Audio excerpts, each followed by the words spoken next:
열왕기하 2장 1절로 18절까지의 말씀을 한 절씩 교독하도록 하겠습니다. 제가 먼저 1절부터 교독합니다.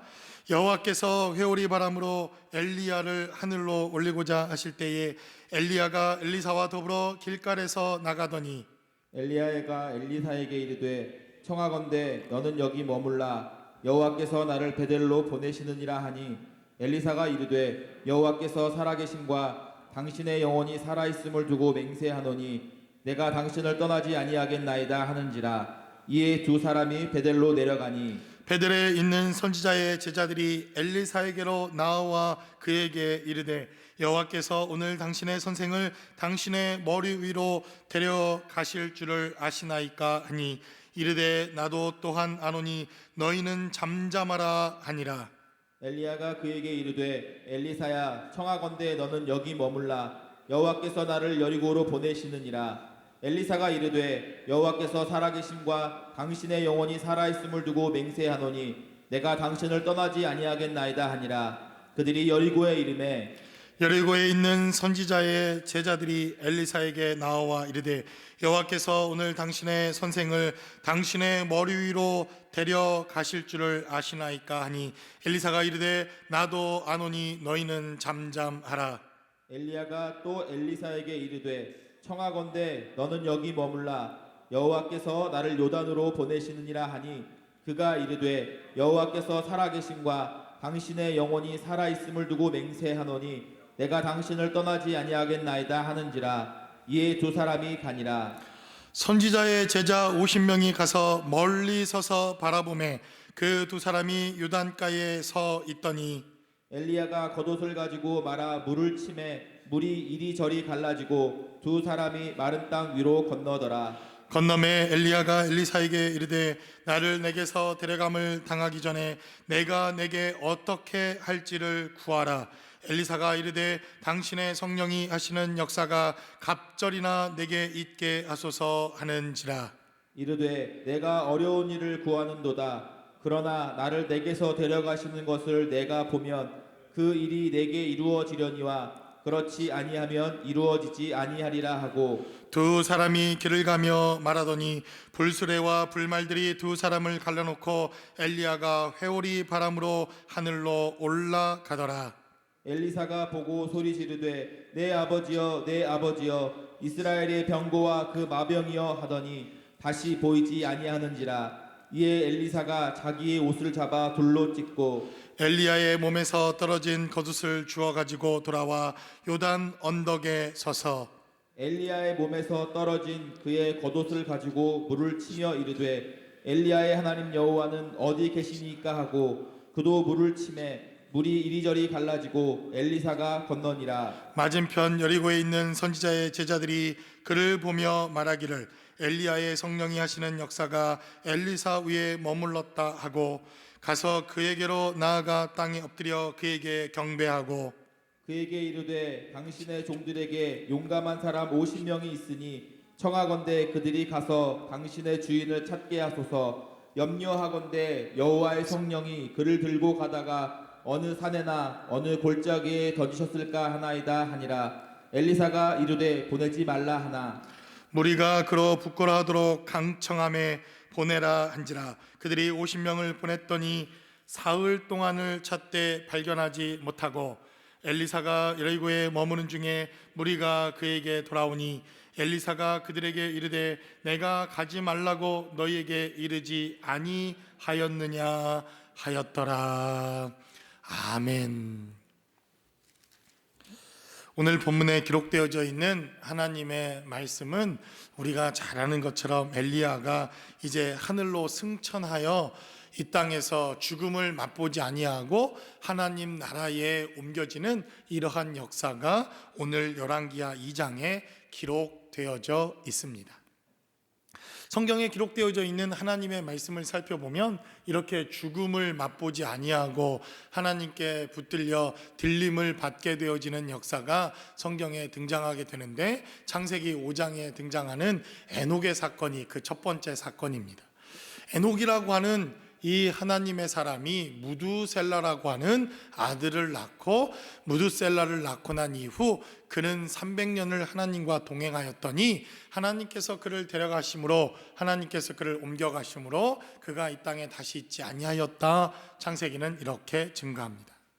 물론 무두셀라를 낳고 난 이후 그가 어떻게 하나님과 동행했는지 그리고 하나님께서 왜 그를 데려가셨는지 구체적으로 더 등장하고 있지 않지만 우리가 언젠가 창세기에 기록된 말씀을 통해서 그가 하나님과 동행했다는 것이 무엇인지 그리고 무두셀라를 낳고 그가 하나님과 동행한 이유가 무엇인가 하는 것에 대해서는 우리가 또 창세기에 기록된 말씀을 통해서 여러분들과 자세하게 하나님의 말씀을 나눌 기회가 있을 것 같습니다.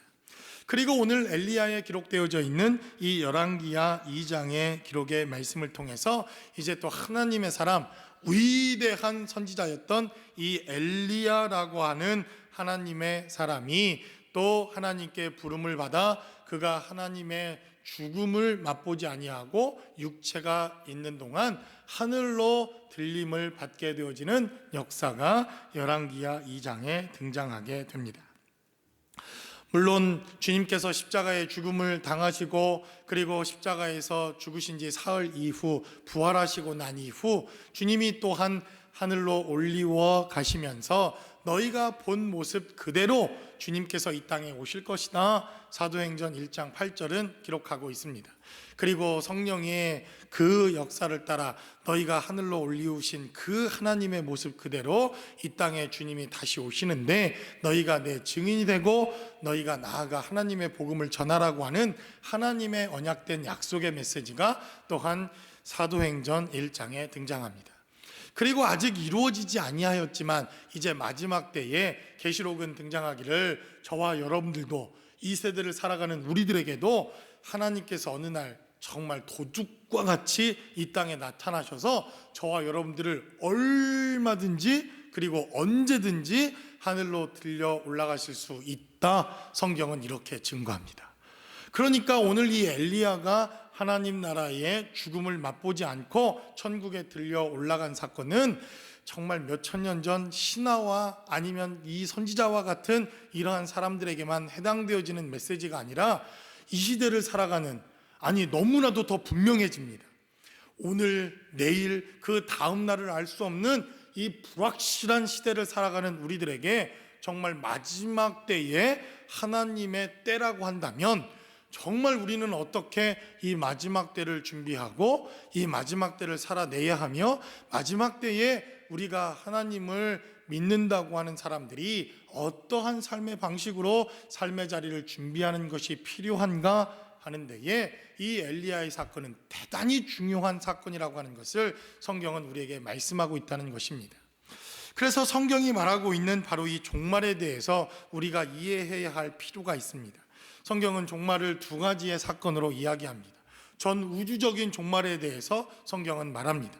하나님이 천지를 창조하셨던 것처럼 그 창조된 하나님의 나라와 이 땅의 모든 하나님의 피조물들이 마지막 때의 심판과 함께 완전히 심판의 역사 가운데 있는 사건, 이것이 계시록이 말하고 있는 우주적인 종말에 대한 메시지입니다. 그뿐만 아니라 우리 개개인들도 종말을 맞이하지 않습니까? 죽음을 당하거나 혹은 이 엘리야처럼 죽음을 보지 않고 하나님 나라의 삶의 자리로 옮겨지는 사건, 이것을 또한 성경은 개인의 종말이다 이렇게 말합니다. 그래서 우리는 반드시 이 땅에서 이러한 종말을 맞이하게 되어지는데 정말 이 시대가 한치 앞도 예측할 수 없고 내일도 예측할 수 없고 한치의 삶도 예측할 수 없는 종말의 삶이 시작되어지는 시점이라고 한다면 우리는 오늘 본문에 기록되어져 있는 이 엘리야의 사건을 통해서 이 시대를 살아가는 우리가 어떻게 마지막 때를 준비하며 하나님의 나라를 준비하는 것이 마땅한지 본문이 기록하고 있는 말씀을 통해서 함께 나누어 보기를 원합니다. 첫 번째로 본문은 우리에게 증가하기를 마지막으로 갈수록 점점점 아름다운 하나님의 인도하심이 엘리야에게 있었다라고 본문은 우리에게 말씀합니다. 오늘 본문이 기록하고 있는 메시지를 살펴보면 마지막 때를 준비하며 살아가는 우리들에게 대단히 중요한 메시지 하나가 등장을 합니다. 오늘 본문은 이제 2장 1절에서 이렇게 시작합니다. 여호와께서 회오리 바람으로 엘리야를 하늘로 올리고자 하실 때에 엘리야가 엘리사와 더불어 길갈에서 나가더니 엘리야가 엘리사에게 이르되 청하건대 너는 여기 머물라 여호와께서 나를 베델로 보내시느니라 하니 엘리사가 이르되 여호와께서 살아 계심과 당신의 영혼이 살아 있음을 두고 맹세하노니 내가 당신을 떠나지 아니하게 있느이다 하는지라. 이에 두 사람이 베델로 내려갔다. 성경은 이렇게 증가합니다. 오늘 본문에 기록된 메시지를 잘 살펴보면 엘리야는 마지막 때가 왔다는 것을 이미 깨달아 알고 있습니다. 그리고 엘리사라고 하는 이 엘리야의 제자도 엘리야가 하나님의 때가 되어서 그가 부름을 받아 하늘로 올라갈 때가 되었다고 하는 사실을 정확하게 인식하고 있습니다. 그리고 오늘 3절에 기록된 메시지를 살펴보면 이제 그들은 다시 베델에 있는 선지자들에게로 하나님의 인도함을 따라 옮겨가게 됩니다. 베델에 있는 선지자의 제자들이 엘리사에게로 나와 그에게 이르되 여호와께서 오늘 당신의 선생을 당신의 머리 위로 데려가실 줄을 아시나이까 하니라고 선지자의 생도들이 오늘 엘리사에게 또한 묻기 시작합니다. 그러니까 오늘 본문에 기록되어져 있는 메시지를 살펴보면 이 마지막 엘리야의 사역의 때가 가까워 왔고 엘리야가 하늘로 들림을 받게 되고 하나님의 놀라운 역사가 있을 것이라는 것을 정확하게 알고 있는 사람들이 성경에 등장합니다. 그 첫 번째가 엘리야요, 그 두 번째가 엘리사요, 그리고 엘리사와 함께하고 있는 선지자의 생도들, 지금으로 말하면 신학생들입니다. 지금으로 말하면 하나님의 일을 준비하는 사람들입니다. 지금으로 말하면 하나님의 사람들이 정확하게 지금 엘리야와 엘리사와 그리고 이 하나님의 선지자와 생도들이 하나님의 때에 엄청난 사건이 일어날 것이라고 하는 정확하고도 분명한 하나님의 때를 그들은 인식하고 있었다는 사실입니다. 그래서 종말을 살아가는 우리들에게도 이 메시지는 대단히 중요한 메시지라고 여겨집니다. 엘리야와 같은 선지자, 엘리사와 같은 선지자, 그리고 그 선지자의 생도들, 바로 하나님의 사람들, 하나님의 부르심을 받고 있는 사람들, 하나님의 사람과 교제하며 하나님의 사람과 동행하며 하나님의 사람과 함께하고 있는 사람들이라고 한다면 그 마지막 때와 종말의 때와 하나님의 계획과 섭리를 우리도 분명하게 알 수 있다고 하는 이러한 메시지가 오늘 본문 가운데 기록되어져 있습니다. 그런데 우리가 불안해하는 이유가 무엇입니까? 정말 한치 앞을 알 수도 없다는 것입니다. 어제 다르고 그 전날 다르고 오늘 다르고 또 내일 어떤 일이 일어날지 우리는 아무것도 모릅니다. 이러한 불확실성의 시대를 살아가고 있는 우리들, 정말 세상은 어쩌면 우리가 살아가고 있는 삶의 자리에서 가장 첨단적인 시대를 살아가고 있는 시대가 아닙니까? 이렇게 좋은 시대, 이렇게 너무너무 발전한 시대, 그러한 시대를 살아가지만 사실 내일 일을 알지 못하는 이러한 너무너무나도 경험할 수 없는 이러한 상황들을 우리는 지금 경험하며 살아가고 있습니다. 그런데 이렇게 불확실한 시대를 살아가는 우리의 삶의 자리에서 너무나도 분명하고 확실한 사건 하나가 오늘 본문 가운데 기록되어져 있습니다. 바로 하나님께서 일하시고 하나님께서 역사하시고 하나님이 일하시는 이러한 삶의 자리를 그들은 너무나도 정확하며 분명하게 알고 있었다는 것입니다. 그것이 오늘 본문이 기록하고 있는 하나님의 중요한 메시지라는 것입니다. 마지막 때가 가까워올수록, 하나님의 부르심의 때가 다가올수록 이제 육신의 모든 삶의 자리를 마감하고 하나님의 부르심을 받아야 하는 이러한 환경과 상황일수록 엘리야는 너무나도 분명하게, 엘리사도 너무나도 정확하게, 엘리사의 생도들도 너무나도 확실하게 이러한 하나님의 때를 가늠하고 있었을 뿐만 아니라 정확하게 하나님의 뜻을 구별하고 있었다는 것입니다. 그래서 어쩌면 이러한 불확실의 시대, 내일 일을 우리는 예측할 수 없습니다. 이러한 때에 우리가 준비해야 할 것이 있다는 것입니다. 코스코로 달려가서 물을 사들고 화장지를 사들고 이렇게 준비도 하십시오. 이러한 준비를 하지 말라는 게 아닙니다. 우리도 때로 필요한 것들을 준비해야 하며 그러한 것들이 필요하다고 한다면 여러분 지혜롭게 준비하는 것이 필요합니다. 그러나 이러한 것보다 우리가 더 깨어서 준비해야 될 것들이 있다고 한다면 정말 왜 이때가 하나님께서 하필 우리의 삶의 자리에 이 시대에 그 어떤 교회도 경험해보지 못한 이러한 경험들을 하게 하시는가? 그리고 이러한 것들을 통해서 우리에게 진짜 말씀하시는 하나님의 레슨은 무엇인가? 우리가 정확하게 듣고 깨닫는 것이 필요하다는 것입니다. 그래서 오늘 본문에 기록된 메시지를 살펴보면 이제 하나님께서 엘리사를 인도하시는데 그의 첫 걸음은 길갈이라고 하는 곳에서부터 그는 시작하게 됩니다.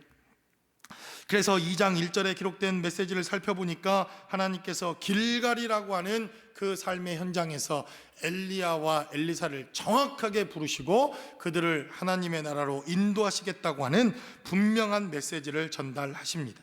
그리고 이제 길갈에서 시작된 그들의 여정 가운데 이제 하나님은 베델이라고 하는 여정의 삶의 자리로 엘리야와 엘리사를 인도해 내십니다. 2절에 기록된 대로 베델이라고 하는 곳은 선지자의 생도들이 있는 곳입니다. 엘리사와 함께 하나님의 나라와 하나님의 일을 감당하겠다고 하는 선지자들의 생도들이 그곳에서 하나님과 함께 열심히 기도하며 훈련받으며 하나님의 말씀을 쫓아 삶을 살아가고 있던 장소가 바로 베델이라고 하는 장소입니다. 그래서 베델로 인도함을 받았던 엘리야는 그 베델에서 선지자들의 생도들을 만났을 것입니다.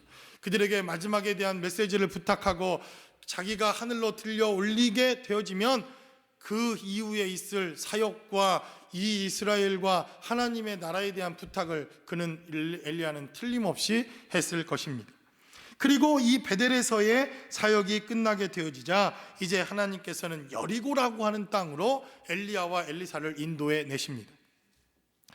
4절에 기록된 메시지를 살펴보면 성경은 기록하기를 엘리야가 그에게 이르되 엘리사야 청하건대 너는 여기에 머물라 여호와께서 나를 여리고로 이제 보내신다. 성경은 이렇게 말씀합니다. 길갈에서부터 시작된 그의 마지막 사역의 자리는 이제 베델에서부터 여호와의 선지자들을 만나고 이제 하나님께서 이 엘리야와 엘리사에게 여리고라고 하는 땅으로 그를 인도해 내시는 것을 보게 됩니다.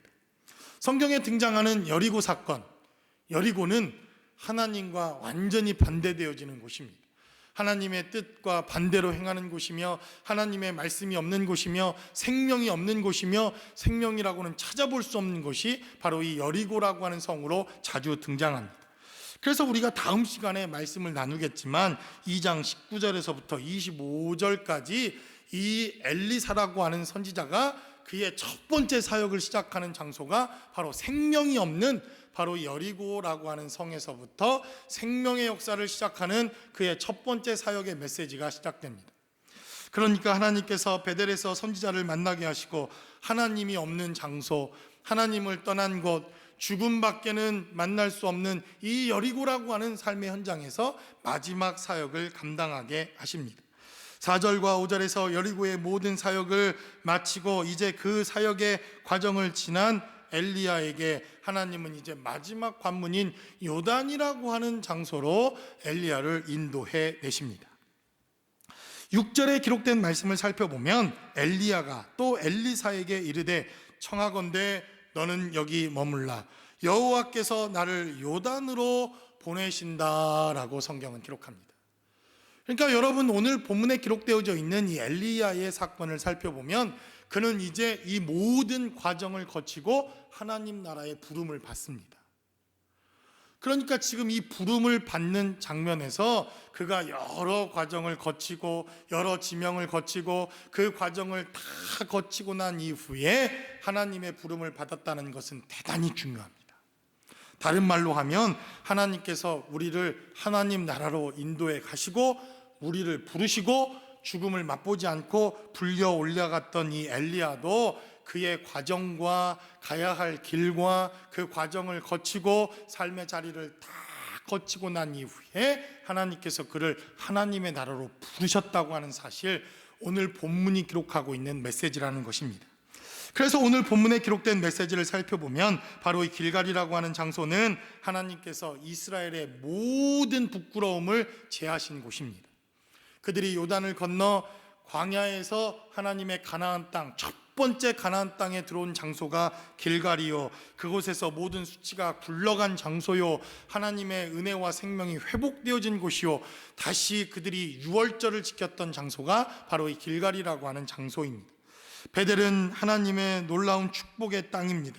야곱이라고 하는 사람이 그곳에서 하나님을 만난 장소요, 하나님의 영이, 하나님의 사닥다리가 하늘과 땅을 잇고 하나님의 역사를 체험한 장소요, 내가 다시 이 땅으로 돌아오면 하나님의 은혜와 생명 안에서 헌신하겠다고 결단했던 장소가 바로 이 베델이라고 하는 장소입니다. 바로 그곳에서 바로 엘리야는 하나님의 사람들을 만나고 하나님의 사람들에게 부탁하고 마지막 자신의 사역들을 부탁하는 장소로 베델이라고 하는 장소가 사용되어집니다. 여리고라고 하는 장소는 거절의 장소입니다. 하나님의 영을 찾아볼 수 없는 장소요, 죽음의 땅이요, 생명이라고는 발견할 수 없는 땅이 바로 여리고 땅입니다.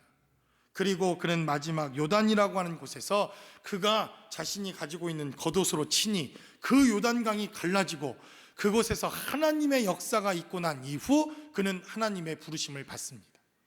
그러니까 오늘 본문에 기록된 메시지를 살펴보니까 이 과정과 상황과 삶의 자리를 그가 다 경험하고 하나님의 부르심대로 순종했더니 부름을 받았다는 것입니다. 그러면 이 시대를 살아가는 우리들에게도 이 과정과 하나님의 인도하심과 하나님께서 우리의 시간과 삶의 자리를 인도하시고 이끄시고 난 이후 그 과정과 삶의 자리를 마감하는 바로 그때가 되어지면 하나님께서 저와 여러분들을 부르신다고 하는 이러한 마지막 종말에 대한 메시지가 오늘 본문 가운데서 우리가 힌트로 얻을 수 있다는 것입니다. 그러니까 우리가 이 시대를 살아가는 우리의 삶의 자리에서 이 시대는 과연 어느 시대를 지나고 있는가? 이 때를 왜 하나님이 예비해 두셨는가? 이 때를 지나고 난 이후, 이 때가 지나고 난 이후 어쩌면 하나님께서 우리를 부르시는 때일지도 모른다고 하는, 조금은 조심스럽지만, 그렇다고 제가 몇 년, 몇 월, 며칠, 몇 시에 주님이 오신다고 얘기한 적은 없습니다. 아시겠죠? 그래서 오늘 본문이 기록된 메시지대로 살펴본다고 한다면 이 시대를 살아가는 우리들에게도 이 시대를 분별하고 이 시대의 때를 우리가 확인하고 하나님께서 이 시대에 우리에게 부탁하신 메시지는 무엇이며 왜 이 때에 하나님의 교회들은 이러한 환경과 상황을 통과해야만 하는가 하는 배움과 진지한 물음이 우리의 삶의 자리에 우선되어야 하는 것이 필요하다고 믿습니다. 그래서 때로는 우리를 길갈로 인도하시기도 하고 때로는 베델의 사건으로 인도하시기도 하며 하나님께서 때로는 우리를 여리고의 사건과 그리고 이제는 마지막 하나님의 능력과 권능이 임하는 요단의 사건을 지나고 난 이후 하나님께서는 엘리야를 부르시고 하나님의 사람으로 하나님의 능력으로 하나님께서 영원한 천국으로 부르시는 이러한 과정 가운데 있었다고 하는 사실을 본문은 우리에게 말씀하고 있다는 것입니다. 그러므로 두려운 때입니다. 한 치 앞도 알 수 없는 그러한 환경과 상황입니다.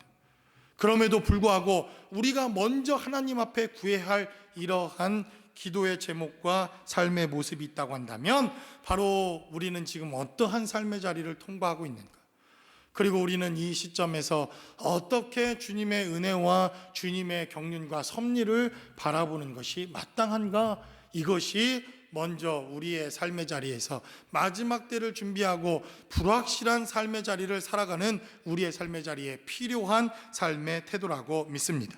그러므로 저와 여러분들도 주님께 구하며 이 때를 살아야 할 이유와 목적이 무엇인가를 구하는 것, 이것으로부터 이 환난과 고난의 때를 이기시고 하나님의 음성을 들으시고 또 승리할 수 있는 저와 여러분들의 삶의 자리가 모두 되실 수 있기를 주님의 이름으로 간절히 축원합니다.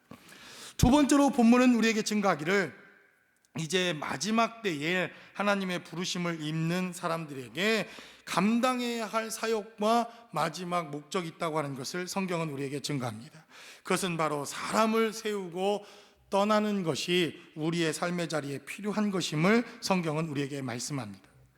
이제 하나님의 부르심의 때가 되어진 엘리야와 엘리사, 그것을 모두 깨달았던 선지자의 생도들은 이제 엘리야가 마지막 엘리사에게 당부하고 부탁하는 메시지를 기록해 놓습니다. 9절은 기록하기를 건너매 엘리야가 엘리사에게 이르되 나를 내게서 데려감을 당하기 전에 내가 내게 어떻게 할지를 구하라. 엘리사가 이르되 당신의 성령이 하시는 역사가 갑절이나 내게 있게 하소서 하는지라 라고 성경은 이렇게 증거합니다. 이제 엘리야는 자신이 마지막 떠나가야 할 시점과 상황이 되었음을 너무나도 잘 압니다. 그리고 끝까지 자기를 포기하지 않고 끝까지 자기를 거절하지 않고 충성되이 자신과 함께 동행하고 있었던 이 엘리사에게 마지막 질문을 합니다. 마지막 때가 되었으니 내가 너를 위해서 무엇을 해주랴? 이렇게 구하고 있는 엘리야에게 엘리사는 말하기를 당신의 성령이 하시는 역사가 나에게 갑절이나 있기를 원합니다 라고 이렇게 구합니다. 저도 한 주간 동안 이 메시지를 묵상하면서 과연 하나님께서 나를 마지막 때에 마지막 사역으로 마지막 일을 감당하게 하시고 있다고 한다면 내가 마지막 때 해야 할 일은 무엇인가 생각해 보다가 오늘 본문의 메시지를 많이 묵상해 보았습니다. 이 일을 해야 되는구나. 정말 불확실성의 삶의 시대, 얼마나 두려워합니까? 교회들은 온라인 예배로 또 예배를 폐하고 어떻게 결정해야 할지 몰라 정말 안절부절하는, 그리고 저에게도 많은 전화가 옵니다. 어떻게 하면 좋을지. 제가 알고 있으면 얼마나 좋겠습니까? 저도 알면 탁 답을 해줄 텐데, 그런데 한 가지 분명한 답은 제가 내려주었습니다. 마지막 때라고 한다면, 우리가 마지막 때라고 한다면 해야 할 일이 있는 것 같다. 마침 이 말씀을 묵상하고 있었는데 우리가 해야 할 일이 있더라. 그것은 사람을 남기는 일이다. 어떤 사람을 남기는 일입니까? 우리보다도 성령의 영감의 갑절을 가져서 더 악한 시대에, 더 패역한 시대에 더 강력한 성령의 역사를 통하여 하나님의 일을 할 수 있는 영감 있는 사람들을 남기는 것, 이것이 마지막 때 해야 할 하나님의 교회와 사람들이 감당해야 할 몫이라고 하는 것은 너무나도 분명합니다. 그래서 어쩌면 이 시대에 진짜 필요한 교회는 이걸지도 모릅니다. 우리가 두려워 떨고 있는 이 시대에, 우리가 불확실한 이 환경과 상황 속에서 우리가 어찌할 바를 몰라 정말 낙심하고 낭망하고 있는 이때에 지금까지 살아왔던 모든 하나님의 교회들보다 2배 영감이 있고 2배 기도하고 2배 믿음이 있고 2배 더 하나님의 성령의 역사를 통하여 이 환난과 이 고난을 넉넉하게 이길 수 있는 교회가 이 시대에 정말 필요한지도 모릅니다. 제가 너무 성경을 그냥 갖다 끼워 맞춥니까? 보니까 너무들 두려워하시더라고요. 저도 인간인지라 두렵지 않겠습니까? 이 일을 어떻게 해야 되지? 어떻게 결정해야 되지? 어떻게 기도하는 것이 맞는가? 저도 겪어본 적이 없으니. 그런데요, 마틴 루터라고 하는 사람이 있습니다. 여러분들도 잘 아는 분입니다. 그 마틴 루터가 하나님의 일들을 감당하던 그 시대에도 패스트라고 하는 엄청난 유럽의 공포가 휩쓸고 지나갔던 그런 때가 있습니다. 그 당시 유럽 인구가 5억 명이었는데 무려 3억이나 되는 인구가 패스트에 걸려서 인구의 절반 이상이 죽는 엄청난 사건이 유럽을 휩쓸었던 때가 있습니다. 그런데 얼마나 많은 사람들이 두려웠겠습니까? 그래서 나라를 탈출하고 그 지역을 탈출하고 이 루터 선생님에게도 묻지 않았겠습니까? 어떻게 하는 것이 좋겠습니까?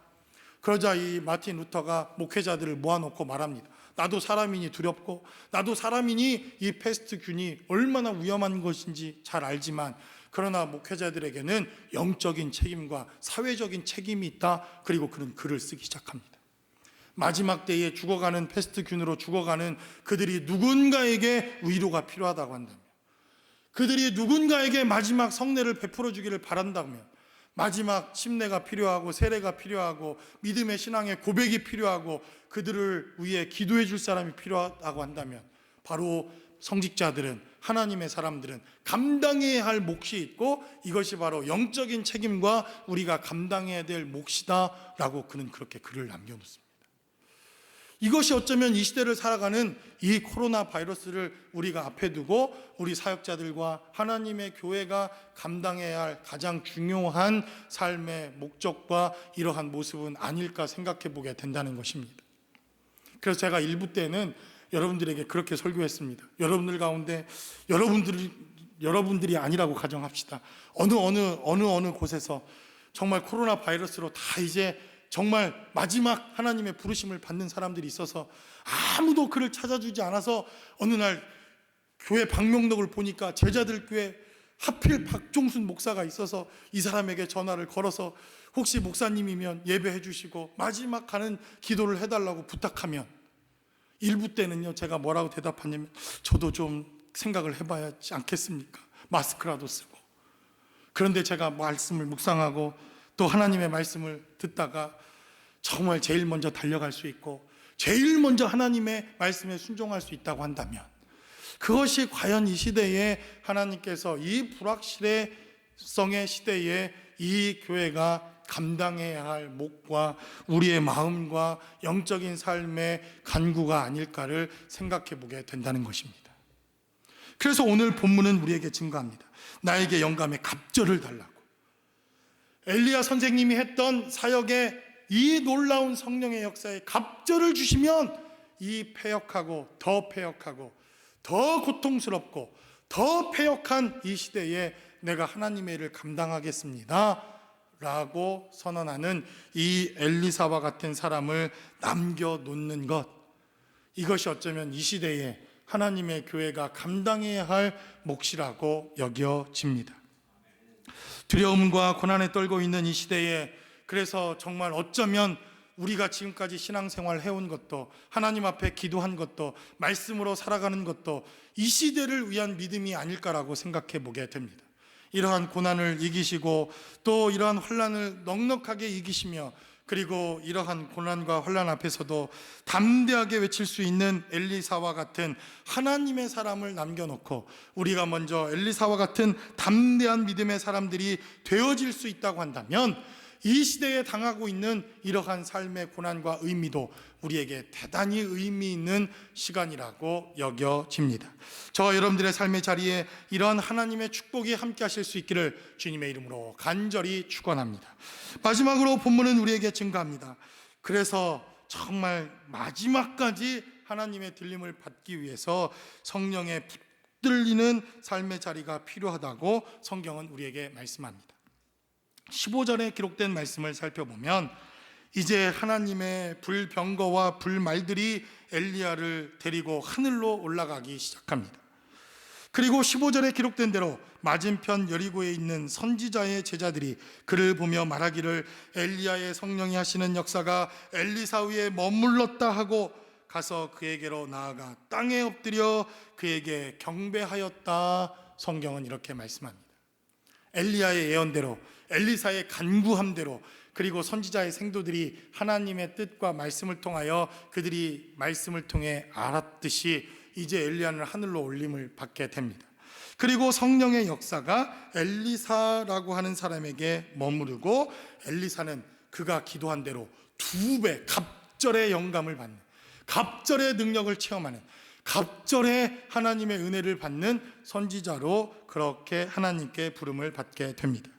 그런데 16절에 기록된 말씀을 살펴보면 성경은 기록하기를 그에게 이르되 당신의 종들에게 용감한 사람 50명이 있으니 청하건대 그들이 가서 당신의 주인을 찾게 하소서. 염려하건대 여호와의 성령이 그를 들고 가다가 어느 산에나 어느 골짜기에 던지셨을까 하나이다 하니라. 엘리사가 이르되 보내지 말라 하니라고 말합니다. 무슨 말씀입니까? 지금 선지자 엘리사의 생도들이 엘리사에게 말합니다. 선지자 선생님이요, 지금 엘리사에게 머물렀던 성령이 당신에게 머무르지 않았습니까?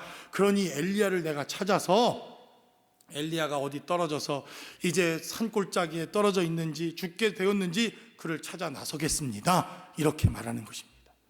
왜 그렇습니까? 우리가 구약시대에 역사했던 성령의 역사와 신약시대에 역사했던 성령의 역사를 좀 구분해야 할 필요가 있습니다. 구약시대에 역사했던 하나님도 지금 역사하는 하나님과 동일하신 하나님입니다. 그 하나님도 동일하신 하나님이요, 성령도 동일하신 하나님이요, 그 시대에도 성자 하나님께서 역사하셨던 하나님의 역사는 동일합니다. 그러나 일하시는 방식면에 있어서 구약시대와 신약시대는 조금 구별해야 할 필요가 있습니다. 바로 요한복음 7장에 기록된 대로 바로 우리 안에 내주하시는 성령, 우리의 영혼 가운데 내주하셔서 우리를 버리지 아니하시고 떠나시지 아니하시는 성령의 역사는 바로 저 십자가 사건을 지나야만 그것이 가능합니다. 우리의 모든 죄가 사해지고 우리의 모든 죄악이 다 없어져야만 성령이 내주하셔서 결단코 다시는 떠나지 아니하시며 우리 가운데 역사하시는 이러한 성령의 역사가 시작됩니다. 그래서 요한복음 7장에 기록하기를 너희 배에서 생수가 흘러날 것인데 아직 성령이 그들 가운데 내리신 일이 없다. 요한복음 7장은 이렇게 말합니다. 왜 그렇습니까? 그들이 예수님을 따르고 있지만 아직 십자가 사건을 통과하지 않았기 때문에 그렇습니다. 마찬가지로 구약에 역사하고 있는 하나님의 성령도 마찬가지입니다.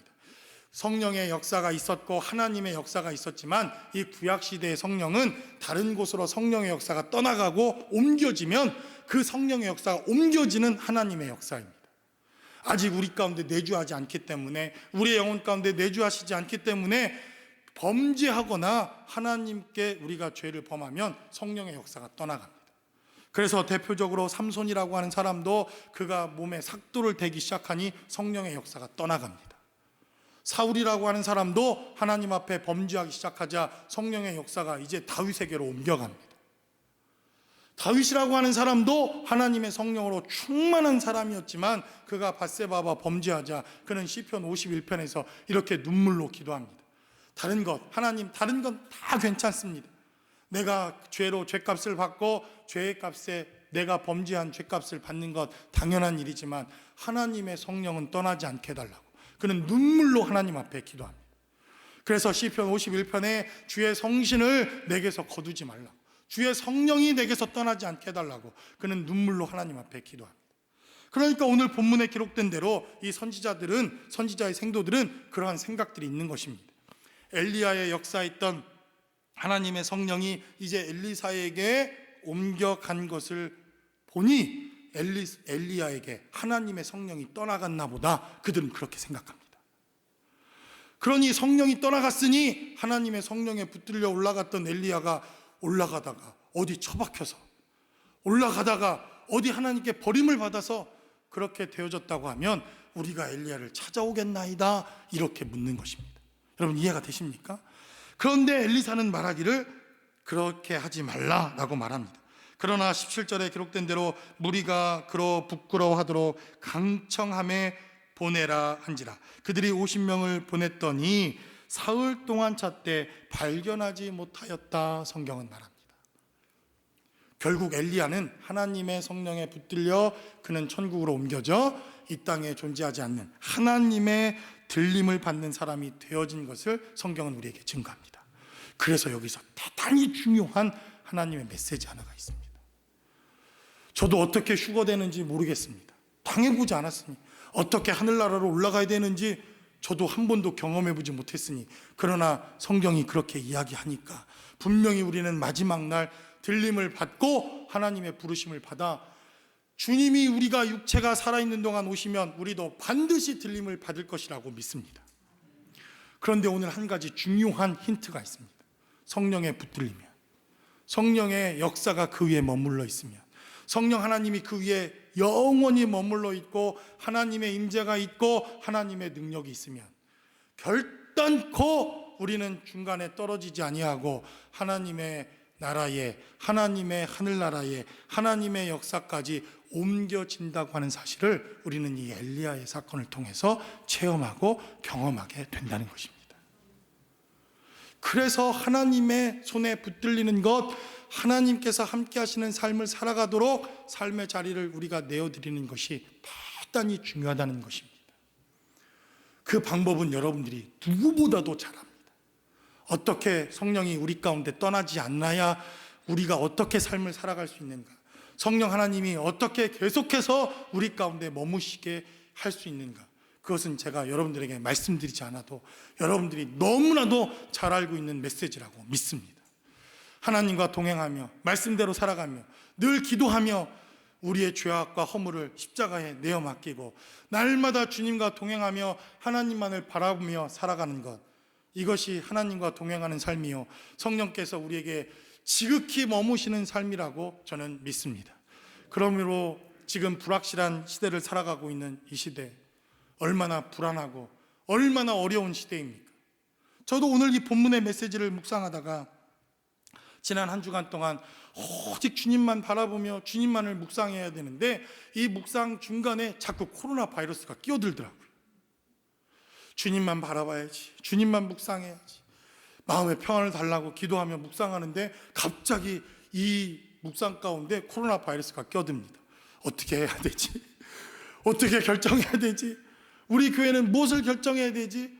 제 마음이 자꾸 평안이 없어지고 자꾸 이것이 끼어들어서 마음의 근심과 불안이 생기더라고요. 그러다가 한 가지 깨달은 사실이 있었습니다. 한 가지 번뜩 깨달은 사건이 하나가 있었습니다. 코로나 바이러스가 왜 무섭지?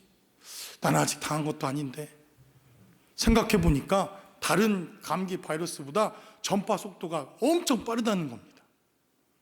그렇죠? 그래서 이렇게만 해도, 이거는 그냥 제가 기침한 거 아닙니다. 혹시 저 오디오로 들으시는 분들, 이렇게만 해도 전파 속도가 너무 빨라서 내가 혹시 감염될지 모르니까. 그래서 여러분들 맨 앞자리 안 앉는 거 아닙니까? 멀찌감치 앉은 거 아니십니까? 혹시라도 막 침이 너무 많이 튀니까, 우리 목사님 설교할 때 침이 너무 많이 튄다고 누가 그러더라고요. 목사님 침이 너무 많이 튀어요. 이제 보니까 많이 튀었네요. 그래서 혹시라도 감염될까 봐 그런 것 아닙니까? 이게 속도가 엄청 빠르답니다. 그래서 불안해하고, 그래서 우리는 근심하고 두려워하지 않습니까? 제가 한 주간의 말씀을 묵상하다가 하나님 앞에 회개했습니다. 나는 코로나 바이러스보다 못한가? 나는 예수를 믿는다 하고, 나는 예수 안에 있다 하고, 나는 성령에 충만한 사람이라고 내가 말하고, 기도하는 사람이라고 말하고, 하나님의 말씀 가운데 살아간다고 하는 사람인데, 나는 코로나 바이러스보다 못한 사람인가? 왜 나는 그 누구 한 사람 하나님의 사람으로, 하나님의 능력으로, 하나님의 성령으로 변화시키기는커녕, 감염시키기는커녕, 하나님의 사람으로 영향력을 주기는커녕 지금까지 이렇게 살아오고, 이렇게 말씀을 전하고, 이렇게 삶을 살아와도 그 누구 하나 변화시킬 수 없는 사람이 되었는가? 라고 하는 생각들이 번뜩 지나갔습니다. 그리고 사도행전을 다시 보았습니다. 사도행전을 보았더니 성경은 기록하기를 그들이 성령이 임하시고 하나님의 나라가 임하고 제자들이 성령의 사람이 되어지자 그들이 전하는 복음 때문에 그 예루살렘 성이 업다운 되었다. 성경은 이렇게 말합니다. 뒤집어졌다, 이렇게 말합니다. 하나님의 복음 때문에 예루살렘 성이 업다운 되었다. 성경은 이렇게 말합니다.